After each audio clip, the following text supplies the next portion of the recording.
Lokayukta ADGP ಮತ್ತು ಕುಮಾರಸ್ವಾಮಿ ನಡುವಿನ ಮಾತಿನ ಸಮರ ತಾರಕಕ್ಕೆ.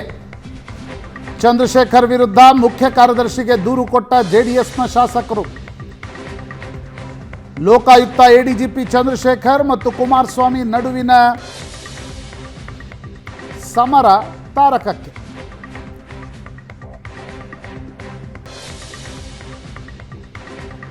ಕೇಂದ್ರ ಸಚಿವ ಎಚ್.ಡಿ. ಕುಮಾರಸ್ವಾಮಿಗೆ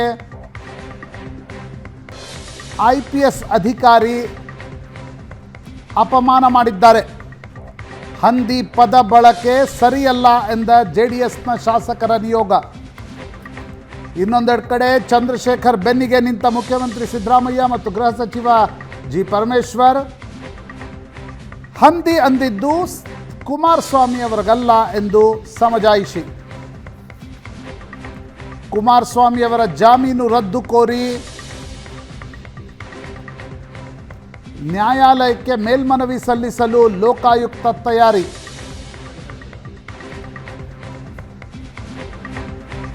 ಅರ್ಜಿ ಸಲ್ಲಿಕೆ ಬಗ್ಗೆ ಕಾನೂನು ತಂಡದ ಜೊತೆ ಎಸ್ಐಟಿ ಅಧಿಕಾರಿಗಳ ಸಭೆ.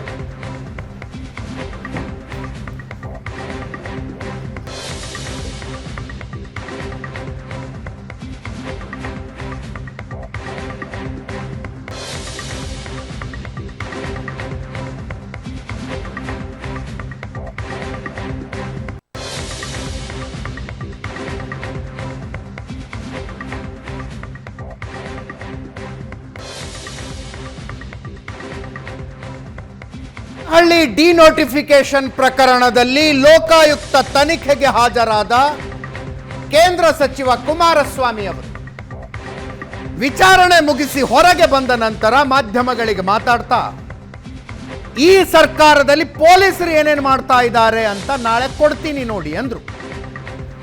ಮಾರನೇ ದಿವಸ 11 ಗಂಟೆಗೆ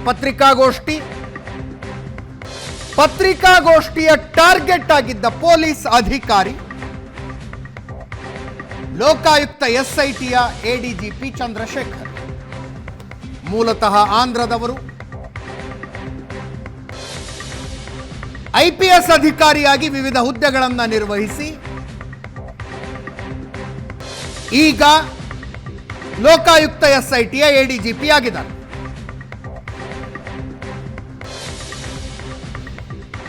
ಕುಮಾರಸ್ವಾಮಿ ಅವರು ಮಾಡಿದ ಆರೋಪಗಳ ಪೈಕಿ ಗಂಭೀರವಾದ ಆರೋಪ ಅಕ್ರಮ ಆಸ್ತಿ ಗಳಿಕೆಗೆ ಸಂಬಂಧಿಸಿದ್ದಾಗಿತ್ತು. ಅವತ್ತೇ ಸಂಜೆ ಲೋಕಾಯುಕ್ತ ಎಡಿಜಿಪಿ ಚಂದ್ರಶೇಖರ್ ತಮ್ಮ ಸಿಬ್ಬಂದಿಗೆ ಒಂದು ಹೇಳಿಕೆಯನ್ನು ಬಿಡುಗಡೆ ಮಾಡಿದ್ರು. ಅದರಲ್ಲಿ ಕುಮಾರಸ್ವಾಮಿ ಅವರನ್ನು ಉದ್ದೇಶಿಸಿ ಅಕ್ಯೂಸ್ಡ್ ಮತ್ತು ಕ್ರಿಮಿನಲ್ ಶಬ್ದಗಳು ಮತ್ತೆ ಮತ್ತೆ ಬಂತು. ಜಾರ್ಜ್ ಬರ್ನಾರ್ಡ್ ಶಾ ಅವರ ಸಾಲೊಂದನ್ನು ಉಲ್ಲೇಖಿಸ್ತಾರೆ. ಹಂದಿಗಳ ಜೊತೆಗೆ ಯಾವತ್ತೂ ಗುದ್ದಾಡಬಾರದು. ನೀವು ಮತ್ತು ಹಂದಿ ಇಬ್ಬರೂ ಕೊಳೆಯಾಗ್ತೀರಿ, ಆದ್ರೆ ಹಂದಿ ಅದನ್ನ ಎಂಜಾಯ್ ಮಾಡ್ತಾ ಇರುತ್ತೆ.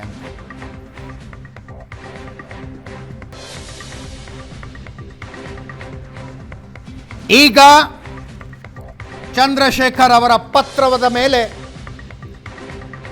ಜೆಡಿಎಸ್ ನಾಯಕರು ಚೀಫ್ ಸೆಕ್ರೆಟರಿ ಅವರಿಗೆ ಕಂಪ್ಲೇಂಟ್ ಕೊಟ್ಟಿದ್ದಾರೆ. ಬಿಜೆಪಿ ಅವರು ಇದನ್ನ ದೆಹಲಿ ಲೆವೆಲ್ಗೆ ತೆಗೆದುಕೊಂಡು ಹೋಗುವ ಮಾತಾಡ್ತಾ ಇದ್ದಾರೆ. ರಾಜ್ಯ ಸರ್ಕಾರದ ಕಡೆಯಿಂದ ಹೇಳಿಕೆ. ಚಂದ್ರಶೇಖರ್ ಅವರು ಕುಮಾರಸ್ವಾಮಿ ಅವರಿಗಲ್ಲ, ಜಾರ್ಜ್ ಬರ್ನಾರ್ಡ್ ಶಾ ಅವರ ಹೇಳಿಕೆಯನ್ನು ಉಲ್ಲೇಖಿಸಿದ್ದಾರೆ ಅಷ್ಟೇ ಅಂತ.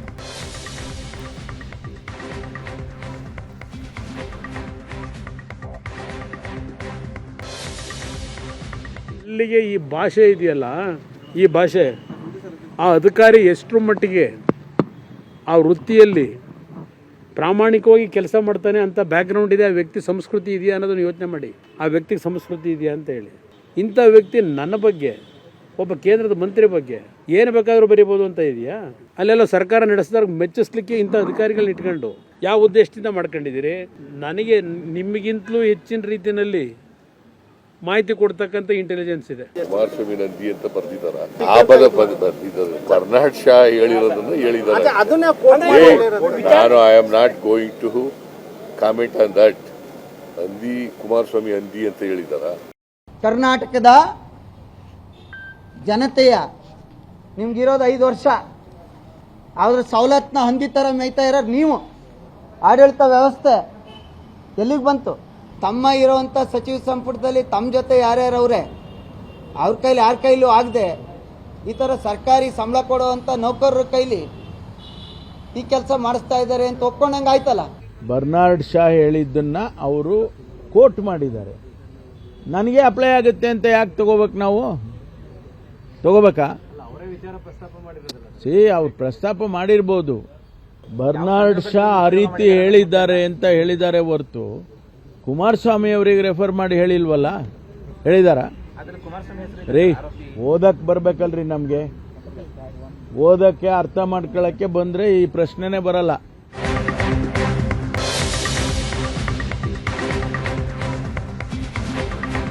ಈಗಷ್ಟೇ ಬಂದ ಸುದ್ದಿ, ಮೂಡ ಹಗರಣದ ತನಿಖೆಯಲ್ಲಿ ಇಡಿ ಎಂಟರ್ ಆಗಿದೆ.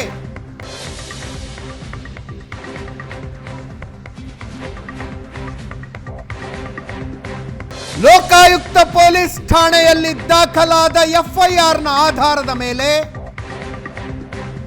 ಇಡಿ ಅವರು ಇಸಿಐಆರ್ ದಾಖಲಿಸಿಕೊಂಡಿದ್ದಾರೆ ಅನ್ನುವ ಮಾಹಿತಿ ಬರ್ತಾ ಇದೆ.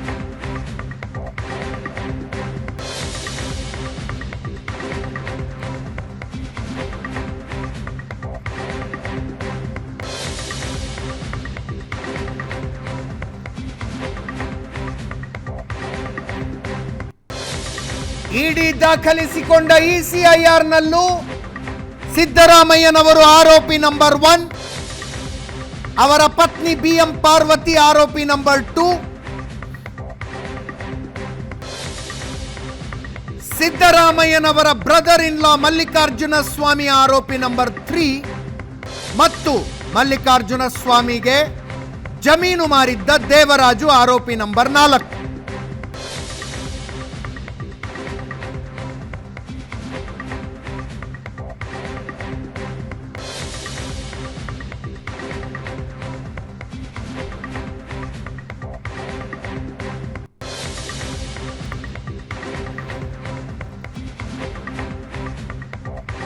ಪಿಎಂಎಲ್ಎ ಕಾಯ್ದೆಯಡಿಯಲ್ಲಿ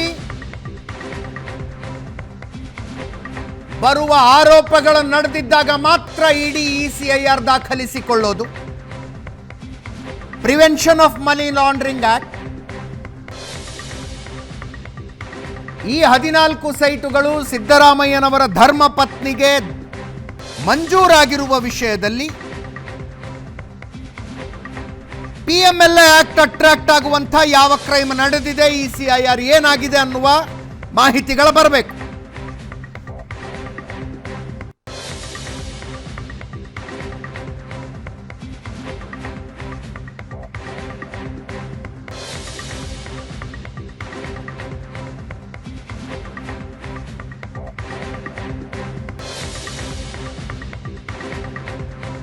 ಬಂದಾಗ ಅಪ್ಡೇಟ್ ಮಾಡ್ತಾ ಇರ್ತೀವಿ.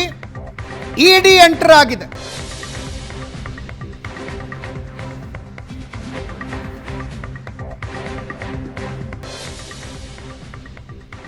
ಮತ್ತೆ ಡಿಬೇಟ್ನ ವಿಷಯ ಕೇಂದ್ರ ಸಚಿವ ಕುಮಾರಸ್ವಾಮಿ ವರ್ಸಸ್ ಲೋಕಾಯುಕ್ತ ಎಡಿಜಿಪಿ ಚಂದ್ರಶೇಖರ್. ಇದೇ ವಿಷಯದ ಬಗ್ಗೆ ಇವತ್ತು ಮಾತಾಡ್ತೀವಿ. ನನ್ನ ಕೊಲೀಗ್ ಪ್ರಶಾಂತ್ ನಾಥು ಇದ್ದಾರೆ. ಪ್ರಶಾಂತ್, ಕಾರ್ಯಕ್ರಮಕ್ಕೆ ಸ್ವಾಗತ. MG ಮಹೇಶ್ ಅವರು BJPಯಿಂದ, ಗಂಗಾಧರ ಮೂರ್ತಿ ಅವರು JDSನಿಂದ ಇದ್ದಾರೆ. ಕೆಲವೇ ಕ್ಷಣಗಳಲ್ಲಿ ಕಾಂಗ್ರೆಸ್ ವಕ್ತಾರರು ಕೂಡ ನಮ್ಮನ್ನು ಜಾಯ್ನ್ ಆಗ್ತಾರೆ. ಪ್ರಶಾಂತಿಂದ ಚರ್ಚೆ ಶುರು ಮಾಡ್ತೀನಿ. ಪ್ರಶಾಂತ, ಪ್ರತಿಯೊಂದು ವೃತ್ತಿಯಲ್ಲೂ ಅವರದ್ದೇ ಆದಂಥ ಒಂದು ಲಕ್ಷ್ಮಣ ರೇಖೆ ಇರಬೇಕು. ಇಲ್ಲಿ ಇಬ್ಬರು ಲಕ್ಷ್ಮಣ ರೇಖೆ ದಾಟಿದ್ರು ಅಂತ ಅನ್ನಿಸ್ತಾ ಇದೆ. ಅದೇ ನಿಶ್ಚಿತವಾಗಿ. ಆಮೇಲೆ ನೀವು ಇಬ್ಬರು ವ್ಯಕ್ತಿಗಳು ಅನ್ನೋದಕ್ಕಿಂತ ನೀವು ಯಾವ ಸಂಸ್ಥೆಯನ್ನು ರಿಪ್ರೆಸೆಂಟ್ ಮಾಡ್ತಾ ಇದ್ದೀರಿ. ಅದಕ್ಕೆ ಮೊನ್ನೆ ರಾಜ್ಯಪಾಲರು ಮುಖ್ಯಮಂತ್ರಿಗಳ ತಿಕ್ಕಾಟದ ಸಂದರ್ಭದಲ್ಲೂ ಕೂಡ ಸಂವಿಧಾನದ ಪ್ರಕಾರ ಹುದ್ದೆಯಲ್ಲಿ ಕುಳಿತಿರ್ತಕ್ಕಂಥವರು ಕೆಲ ನಿಯಮಗಳನ್ನು, ಕೆಲ ಸಂಯಮಗಳನ್ನು ಪಾಲಿಸಬೇಕಾಗತ್ತೆ. ಇಲ್ಲಿ ಈಗ ಮಾಜಿ ಮುಖ್ಯಮಂತ್ರಿ ಕೇಂದ್ರ ಸಚಿವ HD ಕುಮಾರಸ್ವಾಮಿ ಅವ್ರ ವಿರುದ್ಧವೇ ಕೇಸ್ ನಡೆದಿದೆ. ತನಿಖೆಗೆ ಹೋಗ್ತಾರೆ. ತನಿಖೆಯಿಂದ ಹೊರಗಡೆ ಬಂದು ಈ ರೀತಿಯ ಆರೋಪಗಳನ್ನು ಮಾಡ್ತಾರೆ. ಮರುದಿನ ನಾನು ಪತ್ರಿಕಾಗೋಷ್ಠಿ ನಡೆಸ್ತೀನಿ, ಪತ್ರಿಕಾಗೋಷ್ಠಿಯನ್ನು ಕೂಡ ನಡೆಸಿದರು. ಸರಿ, ಒಂದು ಹಂತದಲ್ಲಿ ಈಸ್ ಅ ಪೊಲಿಟಿಷಿಯನ್. ನೀವು ಪೊಲಿಟಿಷಿಯನ್ನ, ಜನಪ್ರತಿನಿಧಿಯನ್ನು ಮಾತನಾಡದಂತೆ ತಡೆಯೋಕ್ಕಾಗಲ್ಲ. ವಿಪಕ್ಷದಲ್ಲಿದ್ದೀರಿ, ಸರ್ಕಾರದಲ್ಲಿರ್ತಕ್ಕಂಥ ಒಬ್ಬ ಅಧಿಕಾರಿಯ ವಿರುದ್ಧ ನೀವೇನೋ ಆರೋಪ ಮಾಡ್ತೀರಿ ಅಂತ ಅಂದ್ಕೊಳ್ಳೋಣ. ಆಗ ಸರ್ಕಾರಿ ಸೇವೆಯಲ್ಲಿರ್ತಕ್ಕಂಥ ಒಬ್ಬ IPS ಮಟ್ಟದ ಅಧಿಕಾರಿ ತನ್ನ ಸಬಾರ್ಡಿನೇಟ್ಸ್ಗೆ ಇಂಟರ್ನಲ್ ಕಮ್ಯುನಿಕೇಷನ್ ಬರೆಯುವಾಗ, ನೀವು ಇಂಟರ್ನಲ್ ಕಮ್ಯುನಿಕೇಷನ್ ಬರೀರಿ. ಯಾರೇ ದೊಡ್ಡ ವ್ಯಕ್ತಿ ಇದ್ದರೂ ಕೂಡ ತನಿಖೆ ನಡೆಯುವಾಗ ನೀವು ಯಾವುದೇ ರೀತಿಯಾಗಿರ್ತಕ್ಕಂಥ ಒತ್ತಡಕ್ಕೆ ಒಳಗಾಗಬೇಡಿ. ಅದೇ ತಾನೇ ನೀವು ಇಡೀ ಮಜ್ಕೂರೇನು ಹೇಳಬೇಕು ಅನ್ಕೊಂಡಿದ್ದು. ಇಡೀ ಮಜ್ಕೂರ್ ಇರೋದು ಅಷ್ಟೇ. ಇಲ್ಲಪ್ಪ, ಯಾವುದು ತನಿಖೆ ಒತ್ತಡಕ್ಕೆ ಒಳಗಾಗಬೇಡಿ. ಒಂದು, ಆ ಪತ್ರ ಮಾಧ್ಯಮಗಳಿಗೆ ಯಾಕೆ ಲೀಕ್ ಆಯಿತು ಅಥವಾ ಜನಮಾನಸಕ್ಕೆ ಯಾಕೆ ಲೀಕ್ ಆಯಿತು? ಲೀಕ್ ಆಯಿತು ಅಂತ ಇಟ್ಕೊಳ್ಳೋಣ. ಯಾರು ಇಂಟರ್ನಲ್ ಕಮ್ಯುನಿಕೇಷನ್ ಸರ್ಕಾರ ಮಟ್ಟದಲ್ಲಿ ಬರೆಯುವಾಗ ಹಂದಿಯ ಪದಪ್ರಯೋಗ ಮಾಡ್ತಾರೆ? ಯಾಕೆ ಪದಪ್ರಯೋಗ ಮಾಡ್ತಾರೆ? ಇಷ್ಟು ಈಗ ಮುಖ್ಯ ಕಾರ್ಯದರ್ಶಿಗಳು ಜಿಲ್ಲಾಧಿಕಾರಿಗಳಿಗೆ, ಬೇರೆ ಬೇರೆ ಇಲಾಖೆಯ ಪ್ರಿನ್ಸಿಪಲ್ ಸೆಕ್ರೆಟರಿಗಳು ತಮ್ಮ ಇಲಾಖೆಯ ಮುಖ್ಯಸ್ಥರಿಗೆ ಅಥವಾ ಜಿಲ್ಲಾ ಪ್ರತಿನಿಧಿಗಳಿಗೆ ಪತ್ರವನ್ನು ಬರೀತಾರಲ್ಲ, ಆ ಪತ್ರದ ಒಕ್ಕಣೆ ಹಂದಿ ಅಂತೆಲ್ಲ ಬರ್ನಾಡ್ ಶಾನ ಉಲ್ಲೇಖಿಸಿ ಇರುತ್ತೆ. Some positive message can be given. Correct. But ಈ ರೀತಿಯಾಗಿರ್ತ ಇದನ್ನು ಬರೆದಿದ್ಯಾಕೆ, ಹೊರಗೆ ಕಳಿಸಿದ್ಯಾಕೆ ಅಂತಂದರೆ ಇದೊಂದು ರೀತಿಯಾಗಿರ್ತಕ್ಕಂಥ ಪ್ರತಿಕ್ರಿಯೆ. ಈಗ ನಾನು ಸರ್ವಿಸ್ ರೂಲ್ಸನ್ನು ನೋಡ್ತಾ ಇದ್ದೆ. Criticism of no member of the service shall in any radio, broadcast, communication or on public media in any document published anonymously or pseudonymously or his own name in the name of any other person. ಇಲ್ಲಿ ಚಂದ್ರಶೇಖರ್ ಒಂದು ಚಾಣಾಕ್ಷತೆ ಏನು ಅನುಸರಿಸಿದ ಅಂದರೆ ಅವರು ಪತ್ರ ಬರೋದು ಅದನ್ನು ಪಬ್ಲಿಕ್ಕಿಗೆ ಲೀಕ್ ಮಾಡಿದ್ದಾರೆ. It is as good as giving reaction to Kumaraswamy statement ಅಷ್ಟೇ ಅದರಲ್ಲಿರೋದು ಅಷ್ಟೇ. ಬಟ್ ಒಬ್ಬ ನಾಗರಿಕ ಸೇವೆಯಲ್ಲಿರ್ತಕ್ಕಂಥ ಅಧಿಕಾರಿ ಹೀಗೆ ಮಾಡ್ಬೋದಾ ಅಂತಕ್ಕಂಥ ಪ್ರಶ್ನೆ ಬಂದೇ ಬರುತ್ತೆ. ನನಗೆ ಅದಕ್ಕೂ ಆಶ್ಚರ್ಯ ಅನಿಸಿರೋದು ಅಜಿತ್ ಮುಖ್ಯಮಂತ್ರಿಗಳು ಮತ್ತು ಗೃಹ ಮಂತ್ರಿಗಳು ಅದನ್ನು ಬೆಂಬಲಿಸಿ ಮಾತನಾಡಿರೋದು. ಈ ವ್ಯವಸ್ಥೆಯ ಶಿಥಿಲತೆ ಇರುತ್ತಲ್ಲ, ಇದು ಮತ್ತೊಬ್ಬರಿಗೆ ಯಾರೋ ಬೈದಾಗ ಚೆನ್ನಾಗಿ ಕಾಣುತ್ತೆ, ಮತ್ತೊಬ್ಬರಿಗೆ ಯಾರೋ ಬೈದಾಗ ಭಾಳ ಚೆನ್ನಾಗಿ ಕಾಣುತ್ತೆ. ಆದರೆ ನಿಮಗೆ ನಾಳೆ ಮುಂದಿನ ದಿನ ಇನ್ನೊಂದು ಸರ್ಕಾರ ಬರುತ್ತೆ, ಆಗ ಇನ್ನೊಬ್ಬ ಅಧಿಕಾರಿ ನಿಮಗೆ ಇನ್ನೊಂದು ಸರ್ಕಾರ ಅಲ್ಲ. ಈಗಲೇ ಹೇಳಿದ್ನಲ್ಲ, ನಾಗೇಂದ್ರ ಕೇಸ್ನಲ್ಲಿ ED ಅಧಿಕಾರಿಗಳ ವಿರುದ್ಧ FIR ಆಗಿದೆಯಪ್ಪ. ಯಾರೋ ಒಬ್ಬ ED ಅಧಿಕಾರಿ ಇದೇ ಲ್ಯಾಂಗ್ವೇಜ್ನಲ್ಲಿ ರಾಜ್ಯ ಸರ್ಕಾರದ ವಿರುದ್ಧ ಅಥವಾ ರಾಜ್ಯ ಸರ್ಕಾರದ ಮುಖ್ಯಮಂತ್ರಿಗಳು, ಉಪಮುಖ್ಯಮಂತ್ರಿಗಳು, ಹೋಮ್ ಮಿನಿಸ್ಟರ್ ವಿರುದ್ಧ becoming an officer Ajit. Yes, ಯಾವುದೇ ಒಬ್ಬ ಅಧಿಕಾರಿ ಇರಬಹುದು, ಆದರೆ ಅಧಿಕಾರಿ ನಿಮಗೆ ಇಲ್ಲಪ್ಪ ಅದರಲ್ಲಿ ತಥ್ಯ ಇಲ್ಲ, ಎವಿಡೆನ್ಸಸ್ ಇಲ್ಲ, ಕುಮಾರಸ್ವಾಮಿಯವರು ಏನೋ ಆರೋಪ ಮಾಡ್ತಾ ಇದ್ದಾರೆ ಅಲ್ವಾ, ನೀವು ನ್ಯಾಯಾಲಯಕ್ಕೆ ಹೋಗಿ ನೋಡಿ. ನಿಮ್ಮ ಜಾಗದಲ್ಲಿ ಈಗ ಒಬ್ಬ ರಾಜಕಾರಣಿಯ ವಿರುದ್ಧ ಇನ್ನೊಬ್ಬ, ಈಗ ಗಂಗಾಧರ ಮೂರ್ತಿಯವರು ಮಹೇಶ್ ಬಗ್ಗೆ ಆರೋಪ ಮಾಡಿದ್ರು ಅಂತ ತಿಳ್ಕೊಳ್ಳಿ, ಮಹೇಶ್ಗೆ ಉತ್ತರ ಕೊಡುವ ಅಧಿಕಾರ ಇದೆ.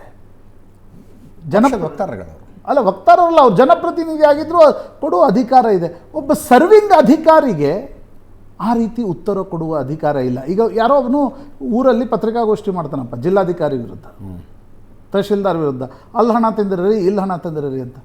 ಅದಕ್ಕೆ ತಹಶೀಲ್ದಾರ್ ನೀನು ಹಂದಿ ಅಂತ ಪತ್ರಿಕಾಗೋಷ್ಠಿ ಮಾಡಿರ್ತಕ್ಕಂಥ ಖಾಸಗಿ ವ್ಯಕ್ತಿ ಅಂತಲೇ ಇಟ್ಕೊಳ್ಳೋಣ. KDP ಮೀಟಿಂಗಲ್ಲಿ ಇವ್ರು ಜಿಲ್ಲಾ ಉಸ್ತುವಾರಿ ಸಚಿವರು ಅಧಿಕಾರಿಗಳಿಗೆ ಬೈತಾರೆ. ಅಧಿಕಾರಿಗಳು ನಾಳೆ ಹಂದಿ ಅನ್ಲಿಕ್ಕೆ ಶುರು ಮಾಡಿದರೆ ಇದು ನಿಲ್ಲಲ್ಲ ಇಲ್ಲಿಗೆ. ನಾ ಅದಕ್ಕೆ ಹೇಳಿದೆ, ಇಳಿಜಾರಿನ ಹಾದಿಯಲ್ಲಿ ಮತ್ತೊಬ್ಬರು ಬಿದ್ದಾಗ ನಿಮ್ಗೆ ಖುಷಿಯಾಗತ್ತೆ. ನಾಳೆ ನೀವು ಅದೇ ಹಾದಿಯಲ್ಲಿ ಹೋಗಬೇಕಾಗಿ ಬಂದಾಗ ನಿಮ್ಮನ್ನು ಬೆಂಬಲಿಸಿ ಮಾತನಾಡೋರು ಯಾರೂ ಇರಲ್ಲ. ನಾನು ಕುಮಾರಸ್ವಾಮಿಯವರನ್ನು ಏನೋ ಸಮರ್ಥಿಸ್ಕೊಂಡು ಕುಮಾರಸ್ವಾಮಿ ಹೇಳಿದ್ದೆಲ್ಲವೂ ಸರಿಯಾಗಿದೆ ಅಂತ ಹೇಳ್ತಾ ಇಲ್ಲ. ಆದರೆ ಕುಮಾರಸ್ವಾಮಿ ಒಬ್ಬ ಕೇಂದ್ರದ ಸಚಿವರಿದ್ದಾರೆ, ಕುಮಾರಸ್ವಾಮಿ ಒಬ್ಬ ಜನಪ್ರತಿನಿಧಿ ಇದ್ದಾರೆ. ಅವರೇನೋ ಒಂದು ಆರೋಪ ಮಾಡ್ತಾರಪ್ಪ, ನಿಮ್ಗೆ ಅನಿಸಿಲ್ಲ ಅಂದರೆ ಕೋರ್ಟ್ಗೆ ಹೋಗಿ ಸರ್ಕಾರದ ಅನುಮತಿಯನ್ನು ತೆಗೆದುಕೊಂಡು ಡಿಫೆಮೇಷನ್ ಸೂಟ್ ಫೈಲ್ ಮಾಡಿ. That right you have. Chandrashekhar ಅವರನ್ನು ಸರ್ಕಾರ ಬೆಂಬಲಿಸಿದ ರೀತಿಯ ಬಗ್ಗೆ ಅದನ್ನು ಕಾಂಗ್ರೆಸ್ ವಕ್ತಾರರಿಂದನೇ ಕೇಳೋಣಂತೆ. ಕುಮಾರಸ್ವಾಮಿ ಅವರು ಮಾತಾಡಿದ್ದೆಲ್ಲ ಸರಿ ಅಂತಲ್ಲ ಸರ್ ಗಂಗಾಧರ ಮೂರ್ತಿಯವರೇ? ಎರಡು ಆಪ್ಷನ್ಗಳಿದೆ. ಒಂದು, ಪ್ರಭಾವಿ ಕೇಂದ್ರ ಸಚಿವರು ಕುಮಾರಸ್ವಾಮಿ ಅವರು ದಿಲ್ಲಿಲಿ ಕೂತ್ಕೊಂಡು ಈ ಅಧಿಕಾರಿ ಅಂದರೆ ಇಂತಿಂಥದ್ದು ಇರ್ರೆಗ್ಯುಲಾರಿಟೀಸ್ ಇದ್ದಾವೆ, ಈ ರೀತಿಯಾದಂಥದ್ದಿದೆ, ಏನು ಕ್ರಮ ಕೈಗೊಳ್ಳಬೇಕು ಅಲ್ಲಿಂದ ಕೈಗೊಳ್ಳಬಹುದಾಗಿತ್ತು. ನಂಬರ್ 1. ನಂಬರ್ 2, ಇವರ ಅಕ್ರಮ ಆಸ್ತಿ ಗಳಿಕೆ ಇತ್ಯಾದಿ ಇದ್ದರೆ ಅದೇ ಪ್ರೆಸ್ ಮೀಟ್ನಲ್ಲಿ ರಿಲೆವೆಂಟ್ ಡಾಕ್ಯುಮೆಂಟ್ಗಳನ್ನು ರಿಲೀಸ್ ಮಾಡಿ ಹಿಂಗಿದೆ ಈ ಮನುಷ್ಯ ಅಂತಂದುಬಿಟ್ಟಿದ್ರೆ ಮುಗಿದೋಗಿರೋದು. ಇಲ್ಲ, ಎರಡೂ ಇಲ್ಲ. ಒಂದು ನಿಮಿಷ. ಕುಮಾರಸ್ವಾಮಿಯವರ ಅವತ್ತು ಪ್ರೆಸ್ ಮೀಟ್ ಮಾಡಿದಂಥ ಸಂದರ್ಭದಲ್ಲಿ ಅವರ ಅಕ್ರಮ ಆಸ್ತಿ ಗಳಿಕೆ ವಿಚಾರಕ್ಕಿಂತ ಹೆಚ್ಚಾಗಿ ಅವರು ತನ್ನ ಅಧಿಕಾರ ಅವಧಿಯಲ್ಲಿ ಹೆಚ್ಚು ದುರುಪಯೋಗಪಡಿಸ್ಕೊಂಡು ಕೆಲವು ವ್ಯಕ್ತಿಗಳನ್ನು ಉಪಯೋಗಿಸ್ಕೊಂಡು, ಅದರಲ್ಲಿ ಕೆಲವು ರೌಡಿಗಳನ್ನು, ಕೆಲವು ಪೊಲೀಸ್ ಇನ್ಸ್ಪೆಕ್ಟರ್ಗಳನ್ನು, ಕೆಲವು ಮಾಜಿ ಚಾನಲ್ ಓನರ್ಗಳನ್ನು ಉಪಯೋಗಿಸ್ಕೊಂಡು ಈ ರೀತಿ ಬ್ಲ್ಯಾಕ್ ಮೇಲ್ ಮಾಡಿ ಹಣ ವಸೂಲಿ ಮಾಡಿದ್ದಾರೆ ಅನ್ನೋದಕ್ಕೆ ಕಂಪ್ಲೇಂಟ್ಗಳಿದ್ದಾವೆ, ಕೇಸ್ಗಳಾಗಿದ್ದಾವೆ, ಕಂಪ್ಲೇಂಟ್ಗಳಿದ್ದಾವೆ. A1, A2, A3, A4 ಆಗಿದ್ದಾರೆ. ಇವ್ರ ಮೇಲೆ ಇಷ್ಟೆಲ್ಲ ಕೇಸ್ ಇದ್ದರು. ಹೋಮ್ ಸೆಕ್ರೆಟ್ರಿಗೆ ಕಂಪ್ಲೇಂಟ್ ಆಗಿದ್ದು ಯಾರು? ನಾವಲ್ಲ, ನಾವು ಕುಮಾರಸ್ವಾಮಿ ಕೊಟ್ಟಿಲ್ಲ, ನಾವು ಕೊಟ್ಟಿಲ್ಲ. ಅಲ್ಲಿರ್ತಕ್ಕಂಥ ಮಂಜುನಾಥ್ ಅಂತ ಒಬ್ಬರು, ಮತ್ತು ಶ್ರೀಧರ್ ಅಂತ ಒಬ್ಬರು, ಕಿಶೋರ್ ಅಂತ ಒಬ್ಬರು ಇನ್ಸ್ಪೆಕ್ಟ್ರು, ಇಷ್ಟೂ ಜನ ಕಂಪ್ಲೇಂಟ್ ಹೋಮ್ ಸೆಕ್ರೆಟ್ರಿ ಕೊಟ್ಟಿದೆ, ಚೀಫ್ ಸೆಕ್ರೆಟ್ರಿ ಕೊಟ್ಟಿದೆ, ಹೋಮ್ ಮಿನಿಸ್ಟ್ರಿಗೆ ಹೋಗಿದೆ, ಮತ್ತು ಸಿ ಎಮ್ಗೆ ಹೋಗಿದೆ. ಇಷ್ಟೆಲ್ಲ ಹೋಗಿದ್ರೂ ಕೂಡ ಈ ಸರ್ಕಾರದಲ್ಲಿ ಈ ಅಧಿಕಾರಿಯನ್ನು ಸೇವ್ ಮಾಡ್ತಾ ಇರೋದು ಯಾಕೆ? ಇವರಿಗೆ ಕಾನೂನಿಲ್ವಾ? ಇವರು ಕಾನೂನನ್ನು ಪರಿಪಾಲನೆ ಮಾಡ್ತಕ್ಕಂಥ ಒಬ್ಬ IPS ಅಧಿಕಾರಿ ಈ ರೀತಿ ಮಾಡಬಹುದಾ? ಇದು ಇಂಥ ಸರ್ಕಾರದಲ್ಲಿ ಇಂಥ ಅಧಿಕಾರಿಗಳಿದ್ದಾರೆ, ಇವ್ರನ್ನ ಇಟ್ಟುಕೊಂಡು ಯಾವ ರೀತಿಯ ಯಾರ ಮೇಲೆ ತನಿಖೆ ಮಾಡ್ತೀರಿ ಅನ್ನೋ ವಿಷಯ ಹೇಳೋಂಥ ಸಂದರ್ಭದಲ್ಲಿ ಆ ಅಧಿಕಾರಿ ಮೇಲೆ ಆಪಾದನೆ ಮಾಡೋದು ಬಿಟ್ಟರೆ ಅದಕ್ಕೆ ನೀವು ಸಮಜಾಯಿಷಿ ಕೊಡ್ಬೋದಿತ್ತು. ನನ್ನ ಮೇಲೆ ಯಾವುದೂ ಅಪರಾಧನೇ ಇಲ್ಲ, ನಾನು ಯಾರನ್ನೂ ಮಾತಾಡಿಸಿಲ್ಲ, ನಾನು ಈ ಥರದ್ದು ಯಾವುದೂ ಹಣ ಮಾಡಿಲ್ಲ ಹೇಳ್ಬೋದಿತ್ತು. ಆದರೆ ಅವು ಯಾವೂ ಹೇಳದೆ ಇದು ನನಗೆ ಭಾಳ ಆಶ್ಚರ್ಯ ಆಗ್ತಿರ್ತಾರೆ. ನಮ್ಮ ಆ್ಯಕ್ಷನ್ ಅಷ್ಟೇ ನಮ್ಮ ಕೈಲಿ. ನನ್ನ ಆ್ಯಕ್ಷನ್ ನೀವು ಹೆಂಗೆ ರಿಯಾಕ್ಷನ್ ಮಾಡಬೇಕು ಅನ್ನೋದು ನಮ್ಮ ಕೈಲಿ ಇರೋದಿಲ್ಲ. ಖಂಡಿತ ನಾನು ಅದಕ್ಕೆ ಹೇಳ್ತಿರೋದು. ಕುಮಾರಸ್ವಾಮಿ ಲೋಕಾಯುಕ್ತ ವಿಚಾರಣೆ ಮುಗಿದ ಮೇಲೆ ಯಾಕೆ ಬಂತು ಅನ್ನೋದು ಕೂಡ ಪ್ರಶ್ನೆ ಗಂಗಾಧರ್ ಮೂರ್ತಿ. ಅದನ್ನೇ ಈಗ ವಿಚಾರಣೆ ಮುಗಿಸಿ ಹೊರಗಡೆ ಬರ್ತಾರೆ, ಈ ಸ್ಟೇಟ್ಮೆಂಟ್ ಮಾಡ್ತಾರೆ. ಒಂದು ನಿಮಿಷ, ಕರೆಕ್ಟ್. ಅದು ನೀವು ಕೇಳ್ತಾರದು ಕರೆಕ್ಟು. ಯಾಕೆ ಮಾಡಿದ್ದು ಅಂತ ಅಂದರೆ, ಈಗ ಲೋಕಾಯುಕ್ತ ಚೀಫು ಇವರೇ ಇದ್ದಾರೆ, SIT ಚೀಫು ಇವರೇ ಇದ್ದಾರೆ. ಲೋಕಾಯುಕ್ತದ ಮುಂದೆ ಯಾರ ಕೇಸ್ ಇದೆ ಇವತ್ತು? ಮೇಯ್ನಾಗಿ ಕರ್ನಾಟಕದ ರಾಜ್ಯದ ಮುಖ್ಯಮಂತ್ರಿಯ ಕುಟುಂಬದ ಮೇಲೆ, ಮುಖ್ಯಮಂತ್ರಿ ಮೇಲಿದೆ. ಅದೇ ಸಂದರ್ಭದಲ್ಲಿ ಕುಮಾರಸ್ವಾಮಿ ಅವ್ರನ್ನೂ ಕಾಲ್ ಮಾಡಿದ್ದಾರೆ, ಕುಮಾರಸ್ವಾಮಿ ಅವರು ಹೋಗಿದ್ದಾರೆ. ಯಾರ ಮೇಲೆ ಇಂಥ ವ್ಯಕ್ತಿನ ಇಟ್ಕೊಂಡು ಏನು ತನಿಖೆ ಮಾಡಿ ಸತ್ಯಾಂಶ ಹೊರಗೆ ಬರ್ತದೆ? ಅದನ್ನು ರಾಜ್ಯ ಜನತೆಗೆ ಒಬ್ಬ ಜನಪ್ರತಿನಿಧಿಯಾಗಿ ತಿಳಿಸ್ಬೇಕಲ್ವ ನಾವು? ತಿಳಿಸ್ಬೇಕಾ ಬೇಡವಾ ಹೇಳಿ? ನೀವೇ ಕರ್ನಾಟಕ ರಾಜ್ಯದಲ್ಲಿ ಕಳೆದ 6 ತಿಂಗಳಿಂದ ನೋಡ್ತಿದ್ದೀರಿ, SITಯ ಪ್ರಮುಖರಾಗಿ ಯಾರ ಮೇಲೆ ಅರ್ಧ ಗಂಟೆಯಲ್ಲಿ FIR ಆಯಿತು, ಯಾರ ಮೇಲೆ ಒಂದು ದಿನದೊಳಗಡೆ ಅರೆಸ್ಟ್ ಆಯಿತು, ಯಾರ ಮೇಲೆ FIR ಆಯಿತು, ಯಾರ ಮೇಲೆ ಆಗಲಿಲ್ಲ, ಇವೆಲ್ಲ ನೋಡಿರೋದೇ ಅಲ್ಲ. ವಿಚಾರಣೆ ಮುಗಿದು ಹೊರಗಡೆ ಬಂದ ಮೇಲೆ ಯಾಕೆ ತಿಳಿಸ್ತೀರಿ ಅನ್ನೋದು ಅರ್ಥ ಆಗಿದೆ. ನಿಮಿಷ. ಈಗ ಜನಸಾಮಾನ್ಯರಿಗೆ ತಿಳಿಸ್ಬೇಕಾಗಿದ್ದು ಮತ್ತು ಸಾರ್ವಜನಿಕವಾಗಿ ಜನಪ್ರತಿನಿಧಿಯಾಗಿ ಒಬ್ಬ ವ್ಯಕ್ತಿಯಾಗಲಿ, ಅಧಿಕಾರಿಯಾಗಲಿ, ಇನ್ನೊಬ್ಬರ ಮೇಲಾಗಲಿ ಮಾಡೋದು ವಿರೋಧ ಪಕ್ಷದ ಒಬ್ಬ ನಾಯಕನ ಕೆಲಸ, ಯಾರೇ ಆಗಲಿ. ಆದರೆ ಇಲ್ಲಿ ಗಮನಿಸಬೇಕಾದಂಥ ಅಂಶ ಏನಂದರೆ, ಆ ವ್ಯಕ್ತಿ ಯಾವ ವ್ಯಕ್ತಿ ಮೇಲೆ ನಾವು ಏನು ಆರೋಪ ಮಾಡಿದ್ವಿ ಅದ್ರ ಬಗ್ಗೆ ಒಂದು ಸಣ್ಣ ಕ್ಲಾರಿಟಿನೂ ಇಲ್ಲ, ಮತ್ತು ಅದಕ್ಕೆ ಎಕ್ಸ್ಪ್ಲೇಷನೂ ಇಲ್ಲ. ಎಲ್ಲೋ ಕಾಂಗ್ರೆಸ್ ಆಫೀಸಲ್ಲಿ ಕೂತ್ಕೊಂಡು ತಯಾರಾದಂಥ ಪತ್ರಕ್ಕೆ ಸೈನ್ ಮಾಡಿ ಅಧಿಕಾರಿಗಳಿಗೆ, ಸಬಾರ್ಡಿನೇಟ್ಗಳಿಗೆ ತಲುಪಿದೆಯೋ ಎಲ್ಲೋ ಗೊತ್ತಿಲ್ಲ. ಆದರೆ ಇಡೀ ರಾಜ್ಯದ ತುಂಬ ಎಲ್ಲ ಮೀಡಿಯಾಗಳಲ್ಲೂ, ಎಲ್ಲ ಕಡೆಯೂ ಸೋಷಿಯಲ್ ಮೀಡಿಯಾದಲ್ಲೂ ಬಂತು. ಎಲ್ಲಿಂದ ಬಂತದು? ನೀವೇ ಹೇಳೋ ಪ್ರಕಾರ ಆ ವ್ಯಕ್ತಿಗೆ, ಆ ಅಧಿಕಾರಿಗೆ ಈ ರೀತಿ ಮಾಧ್ಯಮಗಳಿಗೆ ಬಿಡುಗಡೆ ಮಾಡೋವಂಥ ಪತ್ರನದು. ಹೋಗಲಿ, ಆ ಪತ್ರ ಏನಾದರೂ ತಮ್ಮ ಲೆಟ್ರೆಡಲ್ಲಿ ಇದೆಯಾ ಅಥವಾ ಅವರ ಸೀಲು ಸಿಗ್ನೇಚರ್ ಇದೆಯಾ? ಇಲ್ಲ. ಒಂದು ವೈಟ್ ಶೀಟಲ್ಲಿ ಕಾಂಗ್ರೆಸ್ ಆಫೀಸಲ್ಲಿ ಕೂತ್ಕೊಂಡು ಇಬ್ಬರು ಪಂಡಿತರು ಬರ್ಕೊಟ್ಟಂಥ ಬರೆದಿದ್ದಕ್ಕೆ ನೀವು ಸೈನ್ ಹಾಕಿ ಎಲ್ಲ ಕಡೆ ಡಿಸ್ಟ್ರಿಬ್ಯೂಟ್ ಮಾಡ್ತೀರಿ. ಎಲ್ಲಿ ಫಸ್ಟ್ ರಿಲೀಸ್ ಆಯ್ತದು? ಎಲ್ಲಿ ರಿಲೀಸ್ ಆಯಿತು? ಕಾಂಗ್ರೆಸ್ಸಿನ ಸಪೋರ್ಟ್ ಇರ್ತಕ್ಕಂಥ ಸೋಷಿಯಲ್ ಮೀಡಿಯಾ ಟೀಮಲ್ಲಿ ರಿಲೀಸ್ ಆಯಿತು. ಅದು ಹೆಸರುಗಳು ಕೂಡ ಹೇಳ್ಬಲ್ಲೆ ನಾನು ಬೇಕಾದ್ರೆ. ಆದರೆ ನೀವು ಇವತ್ತು ಎಂಥ ದುರ್ದೈವ ಏನಂದರೆ, ಕರ್ನಾಟಕ ರಾಜ್ಯದ ರಾಜಕಾರಣದಲ್ಲಿ 40 ವರ್ಷ ರಾಜಕಾರಣ ಮಾಡಿರ್ತಕ್ಕಂಥ ಸಿದ್ದರಾಮಯ್ಯನವರು, ಗೃಹ ಮಂತ್ರಿಗಳು ಪರಮೇಶ್ವರ್ ಅವರು ಇವತ್ತು ಆ ಅಧಿಕಾರಿಯ ವಕ್ತಾರರಂತೆ ಮಾತಾಡ್ತಿದ್ದಾರೆ. ಆ ಅಧಿಕಾರಿ ಮಾತಾಡಿದ್ದು ಸರಿ ಅಂತ ಡಿಫೆಂಡ್ ಮಾಡ್ಕೊತಿದ್ದಾರೆ. ಅದ್ಭುತವಾಗಿ ಪರಮೇಶ್ವರ್ ಹೇಳೋದು, ನನಗೆ ಓದಕ್ಕೆ ಬರಲ್ರಿ, ಹಂಗಾಗಿ ನಂಗೆ ಅರ್ಥ ಮಾಡ್ಕೊಳಕ್ಕಾಗಿಲ್ಲ ಅಂದರು.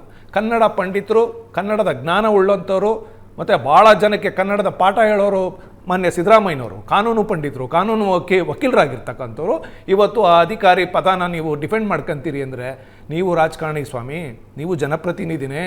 ನಾಳೆ ಇನ್ನೊಬ್ಬ ಅಧಿಕಾರಿ ಯಾರಾದ್ರೂ ಕಾಂಗ್ರೆಸ್ ಹೋಗ್ತಾರ ಹತ್ರ ಮಾತಾಡಿಸ್ತೀನಿ ಅಲ್ಲ, ಯಾರಾದ್ರೂ ಇನ್ನೊಬ್ಬ ಪ್ರಶ್ನೆ ಕೇಳ್ತಾ ಇರೋದು, ಒಬ್ಬ ರಾಜಕಾರಣಿ ಇನ್ನೊಬ್ಬ ರಾಜಕಾರಣಿಗಳ ಮೇಲೆ ಮಾಡುವಷ್ಟೇ ಬಿಡುಸಾಗಿ ಆರೋಪಗಳನ್ನು ಅಧಿಕಾರಿಗಳ ಮೇಲೂ ಮಾಡ್ಕೊಂಡು ಹೋಗ್ಬೋದಾ ಅಂತ ಅಷ್ಟೇ ನನ್ನ ಪ್ರಶ್ನೆ. ಅಲ್ಲ, ಈಗ ನೀವು ಭ್ರಷ್ಟರಿದ್ದೀರಿ, ದುಷ್ಟರಿದ್ದೀರಿ, ನೀವು ದುಡ್ಡು ಮಾಡ್ಕೊಂಡಿದ್ದೀರಿ, ನೀವು ಭ್ರಷ್ಟಾಚಾರ ಮಾಡಿದ್ದೀರಿ, ಅವೆಲ್ಲವನ್ನು ಒಬ್ಬ ರಾಜಕಾರಣಿ ಇನ್ನೊಬ್ಬ ರಾಜಕಾರಣಿ ಮೇಲೆ ಮಾಡ್ತಿರ್ತಾರೆ. ಅದು ಕೇಂದ್ರ ಸಚಿವರು. ಒಂದೇ ನಿಮಿಷ, ನಾನು ಯಾಕೆ ಅದನ್ನು ಹೌದು ಮಾಡಿರೋ ಸರಿ ಅಂತ ಹೇಳ್ತಿರೋದು ಅಂದರೆ, ಈ ಅಧಿಕಾರಿ ಕಳೆದ 25 ವರ್ಷಗಳಿಂದ ಕರ್ನಾಟಕ ರಾಜ್ಯದಲ್ಲಿ ಇರಲಿಕ್ಕೆ ಸಾಧ್ಯವಾಗದೇ ಇರತಕ್ಕಂಥ ಅಧಿಕಾರಿ, ಹಿಮಾಚಲ್ ಪ್ರದೇಶ್ ಕೇಡರ್ ಇರ್ತಕ್ಕಂಥ ಅಧಿಕಾರಿ, ಸುಳ್ಳು ದಾಖಲೆಗಳನ್ನು ಮತ್ತು ಡಾಕ್ಯುಮೆಂಟ್ಗಳನ್ನು ಸೃಷ್ಟಿ ಮಾಡಿಕೊಂಡು ಇಲ್ಲಿ 25 ವರ್ಷದಿಂದ ಇದ್ದು ಈ ಥರದ ಕರ್ನಾಟಕದ ಸಂಪತ್ತನ್ನು, ಕರ್ನಾಟಕದ ಜನತೆಯನ್ನು ಲೂಟಿ ಮಾಡ್ತಾ ಇರ್ತಕ್ಕಂಥದ್ದು. 25 ವರ್ಷದಲ್ಲಿ 2 ಟರ್ಮ್ ಕುಮಾರಸ್ವಾಮಿ ಅವರು ಮುಖ್ಯಮಂತ್ರಿ ಆಗಿದ್ರು ಸರ್. ಇರ್ಬೋದು, ಗೊತ್ತಿಲ್ಲ. ಅವ್ರ ಟೈಮ್ನಲ್ಲಿ ಇವರು ಎಲ್ಲೆಲ್ಲಿ ಪೋಸ್ಟಿಂಗ್, ಅದನ್ನೇ ನಾನು ಕೇಳಿದಿಲ್ಲ. ನಿಮಿಷ, ಆ ಟೈಮಲ್ಲಿ ಈ ಕೇಡರ್ದ ಅಪ್ರೂವಲ್ ಆಗಿತ್ತಾ ಚೆಕ್ ಮಾಡ್ಕೊಳ್ಳಿ. ಅಕಸ್ಮಾತ್ ಕುಮಾರಸ್ವಾಮಿ ಅವರು ಮುಖ್ಯಮಂತ್ರಿ ಆಗಿದ್ದಾಗ ಯಾವುದಾದ್ರೂ ಈ ಥರದ್ದು ಒಂದೇ ಒಂದು ಇಲ್ಲಿಗಲ್ ಆಕ್ಟಿವಿಟೀಸ್ ಮಾಡಿ ದುಡ್ಡು ಮಾಡಿರೋದೋ ಇನ್ನೊಂದು ಮಾಡಿರೋದೋ ತೋರಿಸಿ ನೋಡೋಣ. ತೋರಿಸಿ ನನಗೆ. ಇದು ಡೇಟ್ ಸಮೇತ ಹೇಳ್ತೀನಿ ನಾನು. ಯಾವ ಡೇಟಲ್ಲಿ ಯಾರನ್ನ ಕರ್ಕೊಂಬಂದ್ರು, ಡೆಲ್ಲಿ PACL ಕಂಪ್ನಿಯವ್ರನ್ನ ಕರ್ಕೊಂಬಂದು ಎಷ್ಟು ಲೂಟಿ ಮಾಡಿದ್ರು, ಎಷ್ಟು ಅಕೌಂಟು ವೈಟಲ್ ಟ್ರಾನ್ಸ್ಫರ್ ಆಯಿತು, ಎಷ್ಟು ಕ್ಯಾಶ್ ತೊಗೊಂಡ್ರು ಎಲ್ಲ ಇದೆ. Record on record. 21 ಕೋಟಿ ಕ್ಯಾಶ್ ಇದು ವೈಟಲ್ ಟ್ರಾನ್ಸ್ಫರ್ ಆಗಿದೆ ಸ್ವಾಮಿ. ಯಾರ ಅಕೌಂಟ್ಗೆ ಹೋಗಿದೆ ಅದು 5 ಅಕೌಂಟು? ಆ ಮಂಜುನಾಥನ ಅಕೌಂಟಿಂದ, ಬೇನಾಮಿ ಅಕೌಂಟಿಂದ BS ಮಂಜುನಾಥ್ ಅಕೌಂಟಿಗೆ 21 ಕೋಟಿ ಬರುತ್ತೆ. ಆ ಮಂಜುನಾಥ್ ಅಕೌಂಟಿಂದ ಯಾರ್ಯಾರಿಗೋಯ್ತು ತನಿಖೆ ಆಗಬೇಕಲ್ಲ ಈ ರಾಜ್ಯದಲ್ಲಿ. ಯಾರ ಬೇನಾಮಿ ಅಕೌಂಟ್ಗೆ ಹೋಗಿದೆ? ಈ ಅಧಿಕಾರಿ ಬಂದು 25 ವರ್ಷ ಆಗಿದೆ. ಆಸ್ ಎ IPS ಆಫೀಸರ್ ಅವರ ಆಸ್ತಿಗಳ ಬಗ್ಗೆ ತನಿಖೆ ಆಗಬೇಕಲ್ಲ. ಎಲ್ಲಿಂದ ಬಂತು ಅಂತ ಮೂಲ ಹುಡುಕ್ಬೇಕಲ್ಲ. ಅದಕ್ಕೆ ಸಂಬಂಧಿಸಿದ ಒಂದಷ್ಟು ದಾಖಲೆಗಳನ್ನಾರು ಕೊಟ್ಟು ಕುಮಾರಸ್ವಾಮಿ ಖಂಡಿತವಾಗೂ ನಾವು ಇವತ್ತು ಮಾನ್ಯ ಚೀಫ್ ಸೆಕ್ರೆಟರಿ ಅವರಿಗೆ ಎಲ್ಲ ದಾಖಲೆಗಳನ್ನು ಕೊಟ್ಟಿದ್ದೇವೆ. ಅದರ ಜೊತೆಗೆ ನಮಗಿಂತ ಮುಂಚೆನೆ ನಿಮಗೆ ಕಂಪ್ಲೇಂಟ್ದಾರರು ಕೋರ್ಟ್ಗೆ ಹೋಗೋದಕ್ಕಿಂತ ಮುಂಚೆ ಹೋಮ್ ಸೆಕ್ರೆಟರಿ ಕೊಟ್ಟಿದ್ದಾರೆ, ಚೀಫ್ ಸೆಕ್ರೆಟರಿ ಕೊಟ್ಟಿದ್ದಾರೆ, ಮಾನ್ಯ ಮುಖ್ಯಮಂತ್ರಿಯವರು ಕೊಟ್ಟಿದ್ದಾರೆ, ಮಾನ್ಯ ಗೃಹ ಸಚಿವರು ಕೊಟ್ಟಿದ್ದಾರೆ. ಇವ್ಯಾವ ಆ್ಯಕ್ಷನ್ ಆಗಲಿಲ್ಲ ಅಂತೇಳಿ ಕೊನೆಗೆ ಕೋರ್ಟ್ಗೆ ಹೋಗಿದ್ದಾರೆ. ಕೋರ್ಟಲ್ಲಿ ಕೂಡ PCR ಆಗಿ ಅವ್ರ ಮೇಲೆ ಆ್ಯಕ್ಷನ್ ಆಗಿದೆ. ಇವತ್ತಿನವರೆಗೂ ಚಾರ್ಜ್ ಶೀಟ್ ಆಗಿಲ್ಲ, ಇವತ್ತಿನವರೆಗೂ FIR ಆಗಿಲ್ಲ. ಎಷ್ಟು ದಿವಸ ಏನು ಆ್ಯಕ್ಷನ್ ಆಗಿದೆ ಗೊತ್ತಾಗಲಿಲ್ಲ. ಕೋರ್ಟಲ್ಲಿ PCR ಆಗಿ ಮಂಜುನಾಥ್ ಮತ್ತು ಶ್ರೀಧರು ಮತ್ತು ಕಿಶೋರ್ ಕುಮಾರ್ ಅಂತ ಇನ್ಸ್ಪೆಕ್ಟ್ರು, ಇನ್ಸ್ಪೆಕ್ಟ್ರು ಶ್ರೀಧರ್ ಅನ್ನೋರು ರೌಡಿ ಎಲಿಮೆಂಟ್ ಅಂತ ನಂಗೆ ಗೊತ್ತಿಲ್ಲ, ಆ ದಾಖಲೆಯಲ್ಲಿ ಅವರೇ ಹೇಳಿದ್ದಾರೆ. ಹೌದು. ಆ ವ್ಯಕ್ತಿಯನ್ನು ಉಪಯೋಗಿಸ್ಕೊಂಡು ಏನೇನು ಮಾಡಿದ್ರು, ನನಗೇನೇನು ಮೋಸ ಮಾಡಿದ್ರು ಅಂತೇಳಿ ಇವ್ರು ಎಲ್ಲೆಲ್ಲಿ ಎಷ್ಟೆಷ್ಟು ದುಡ್ಡನ್ನು ಯಾರ್ಯಾರು ಹಂಚಿದ್ರು, ಯಾರ್ಯಾರು ಕೊಟ್ಟರು ಎಲ್ಲವೂ ಕಂಪ್ಲೇಂಟ್ ಆಗಿದೆ ಅವನ ಮೇಲೆ. ಕೋರ್ಟ್ಗೆ ಹೋಗಿ FIR ಆಗಿದೆ ಆನೇಕಲ್ ಸ್ಟೇಷನಲ್ಲಿ. ಅದು 4 ಜನದ ಮೇಲೆ. ಅದರಲ್ಲಿ ಒಬ್ಬರು ಇವತ್ತಿನ ಮಾಜಿ ಚಾನಲ್ ಓನರ್, ಇವತ್ತಿನ ಕಾಂಗ್ರೆಸ್ಸಿನ ಶಾಸಕರೊಬ್ಬರು. ಓಕೆ, 4 ಜನದ್ದು ಆಗಿದೆ, ದಾಖಲೆ ಇದೆ ಕಣ್ಣೆದುರುಗಡೆ. ಅಂದರೆ ಕಾಂಗ್ರೆಸ್ಸಿನ ಶಾಸಕರೊಬ್ಬರು ಇದರಲ್ಲಿ ಇನ್ವಾಲ್ವ್ಮೆಂಟ್ ಇದ್ದಾರೆ. ಜೊತೆಗೆ ADGP ಇರ್ತಕ್ಕಂಥವ್ರು ಯಾವ ನಾಯಕನ ಯಾವ ಮಂತ್ರಿಯ ಕೃಪಾ ಕಟಾಕ್ಷದಲ್ಲಿ ಇದಾರೋ ಗೊತ್ತಿಲ್ಲ. ಈ 4 ಜನದ ಮೇಲೆ ತನಿಖೆನೇ ಆಗಲ್ಲ ಅಂದರೆ ಹೋಮ್ ಸೆಕ್ರೆಟರಿ ಕೊಟ್ಟುನು ಈ ರಾಜ್ಯದಲ್ಲಿ ಆಡಳಿತ ಯಾರ ಕೈಲಿದೆ ಹಾಗಾದ್ರೆ? ಇವತ್ತು ಕಣ್ಣಾರೆ ನೋಡ್ತಾ ಇರೋದು ನೋಡಿದ್ರೆ ಖಂಡಿತವಾಗ್ಲೂ ಈ ಸರ್ಕಾರ ಸಿದ್ದರಾಮಯ್ಯನವ್ರ ಸರ್ಕಾರ ಅಲ್ಲ, ಪರಮೇಶ್ವರ್ ಅವ್ರ ಸರ್ಕಾರ ಅಲ್ಲ, ADGP ಚಂದ್ರಶೇಖರ್ ಅವ್ರ ಸರ್ಕಾರ. ADGP ಪರವಾಗಿ ವಕ್ತಾರರ ಥರ ಕೆಲಸ ಮಾತಾಡ್ತಿದ್ದಾರೆ ಅಂತಂದ್ರೆ ಏನು ಹೇಳ್ಬೇಕು ಇವ್ರಿಗೆ?